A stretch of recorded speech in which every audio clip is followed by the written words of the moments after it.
Note किया वो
रामानंदाचार्य भगवान की, श्री सद्गुरुदेव भगवान की, श्री कामलानाथ भगवान की, संत वैष्णव भगवान की, भक्तौर भगवान की, आचार्य जयंती महोत्सव की, आचार्य जयंती महोत्सव की जय जय श्रीमद्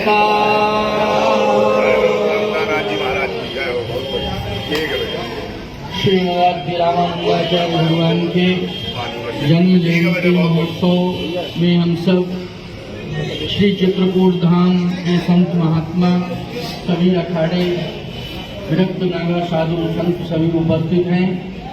आचार्य श्री का प्रातःकालीन मेला में पूजन स्तवन हुआ और आचार्य श्री को हम सभी वैष्णव विरक्त संत भक्त श्रद्धालु श्री चित्रकूट धाम का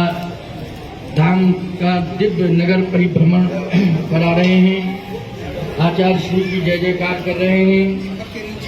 आचार्य श्री रामानंद स्वयं राम प्रादुर्भूतो महीतले, भगवान राम ही श्री आद्य रामानंदाचार्य के रूप में अवतरित हुए। एक बड़ी प्रसिद्ध बात है, 5 मिनट की है, उसको ध्यानपूर्वक सुनिए। सबसे पहले हिमालय के उस दिव्य देवभूमि में एक ब्राह्मण परिवार ने तपस्या की। जैसे महाराज मनु और शत्रुपा ने नैमिष में जाकर तपस्या की थी, और नैमिषारण्य में महाराज मनु और शत्रुपा ने दोनों ने तपस्या के माध्यम से निर्गुण निराकार ब्रह्म को सगुण साकार बनने के लिए विवश किया और अपने तप बल से प्रकट किया। ठीक इसी प्रकार से श्री आद्य रामानंदाचार्य जी महाराज के जन्म की कथा में यह आचार्यों के द्वारा सुनने को मिला है कि एक विप्र परिवार, दोनों पति पत्नी दंपति देवभूमि तपस्या कर रहे थे।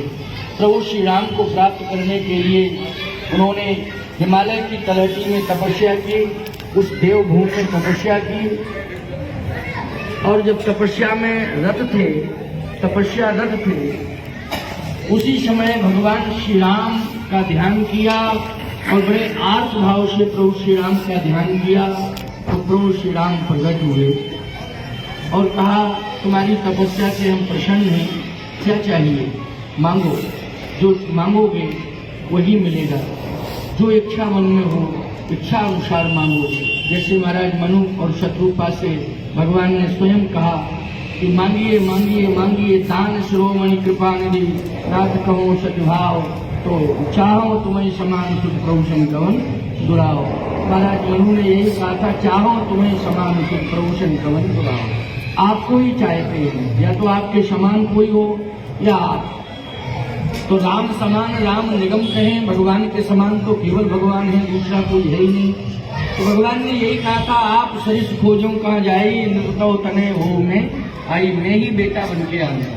ठीक इसी प्रकार से देवभूमि पर उन दोनों ने ये मांगा कि महाराज आप स्वयं मुझे प्राप्त हों या आपके समान कोई प्राप्त हो, तो भगवान ने कहा कि मेरे समान तो कोई नहीं है, मैं ही आऊंगा। और आपके मन में ये इच्छा है कि आप जैसा पुत्र हो तो मैं ही पुत्र बन के आऊंगा, लेकिन अभी इंतजार करना पड़ेगा। इसके लिए आपको प्रयाग की भूमि पर जन्म लेना पड़ेगा। कहाँ जन्म लेना पड़ेगा? श्री प्रयागराज की भूमि पर आपको जन्म लेना पड़ेगा। जैसे महाराज मनु शत्रुपा से कहा कि आपको अयोध्या की भूमि पर जन्म लेना पड़ेगा। तो ते दशरथ कौशल्या रूपा, कौशलपुरी प्रगट नर भूपा, और तिनके ग्रह अवतई हो जाई, रघुकुल तिलक सुचारो भाई। ठीक इसी प्रकार से भगवान ने वचन दिया उस देवभूमि में, हिमालय के उस दिव्य धाम में ये वचन दिया कि आपको प्रयाग की भूमि पर अवतरित होना पड़ेगा। तो याद रखना, वही विप्र देवता सपत्नी श्री पुण्य सदन नाम के महाभाग हुए, और माता श्री सुशीला जी, जो आदि रामानंदाचार्य भगवान ने, स्वयं भगवान श्री राम ने श्री रामानंदाचार्य बन करके उनको स्वीकार किया माता पिता के रूप में। और जब माता पिता के रूप में उन्हें स्वीकार किया, तो प्रयाग की पावन भूमि पर आप सब आज की तिथि के अनुसार, आज माघ कृष्ण पक्ष सप्तमी, जो मई सप्तमी है ना, हाँ, प्रयागराज में तो बहुत ही दिव्य आनंद आ रहा है। हमने दूरभाष पर बात की थी, तो वहाँ भी आदि जगत गुरु आचार्य श्री का बहुत विशाल जुलूस और आचार्य श्री का सम्मान हमारे सभी साधु संतों के द्वारा हो रहा है। खासतौर से वैष्णव विरक्त मंडल के द्वारा, वैष्णव अखाड़ों के द्वारा, वैष्णव विरक्त नागाओं के द्वारा बहुत ही सुंदर आचार्य श्री का दिव्य सम्मान, और वहाँ पूरे खाक चौक में परिभ्रमण, और यहाँ चित्रकूट धाम में आप सबके नेतृत्व में, साधु संतों के नेतृत्व में आचार्य श्री का सुंदर नगर भ्रमण। आचार्य श्री ने सर्वे प्रपत्तेर अधिकारिणो मता शक्ता असक्ता पदयोर जगत प्रभु, इसका मतलब क्या है? सर्वे प्रपत्तेर अधिकारिणो मता, प्रपत्ति का अधिकार सबको है। प्रपत्ति की वेदी पर कोई भी आए, मैं उसे स्वीकार कर सकता हूँ, चाहे शक्तिहीन हो चाहे शक्तिवान हो। मेरी शरण में जो भी आएगा मैं उसे स्वीकार करूंगा, कोई भी हो, जात पात पूछे नहीं कोई, हरि को भजे सो हरि का होई। आचार्य श्री की परंपरा तो सबसे बड़ी विशेषता तो ये आचार्य श्री की, जैसे कबीरदास जी महाराज हुए, इसी परंपरा में श्री नरहरदास जी महाराज हुए, अनंतानंदाचार्य जी महाराज हुए, बालानंदाचार्य जी महाराज हुए, और गालवानंदाचार्य जी महाराज हुए, आदि आदि आचार्य रैदास जी हुए, कबीरदास जी महाराज हुए, सेनाचार्य जी हुए, आदि आदि सभी द्वादश जो आदि जगत गुरु रामानंदाचार्य भगवान के शिष्य हुए हैं, उन्होंने इसी भाव से प्रभावित होकर आचार्य श्री की शरण स्वीकार की कि सर्वे प्रपत्तेर अधिकारिणो मता सत्ता सत्ता पदयोर जगत प्रभु।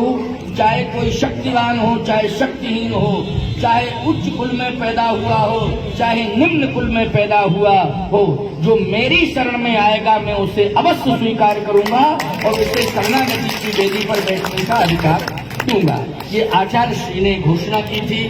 तो आज हम सब उन्हीं आचार्य श्री के श्री चरणारविंदों में बैठकर और उनसे ही ये मंत्र लेकर, उनका ही तिलक स्वरूप आदि आदि ये हमारा जो स्वरूप है आचार्य श्री के द्वारा ही मुझे मिला है। उसी परंपरा में सीतानाथ, कौन सी परंपरा है? सीतानाथ समारंभाम रामानंदार्य मध्यमाम अस्मदाचार्य पर्यंताम वंदे गुरु परंपराम। यही हमारी गुरु परंपरा है। आचार्य श्री के द्वारा ही हम सबको ये भेष मिला है, इसी परंपरा में हमें भेष मिला है, इसी परंपरा में हमने कष्ट तिलक चंदन आदि आदि को स्वीकार किया है। और आज हमारा ये भेष सर्व पूज्य है। आज हमारा ये भेष सर्व पूज्य है। कोई भी हो, किसी भी जाति का हो, किसी भी जाति से संबंधित हो, जाति पात पूछे नहीं कोई, केवल आचार्य श्री की शरण में आ गया, आचार्य श्री की परंपरा से जुड़ गया और उसने आचार्य श्री के द्वारा दिया हुआ गुरु परंपरा का भेद स्वीकार कर लिया, तो वो सर्वमान्य हो गया, सर्व पूज्य हो गया। ये आचार्य श्री की ये आदि जगत आचार्य भगवान की परम कृपा है।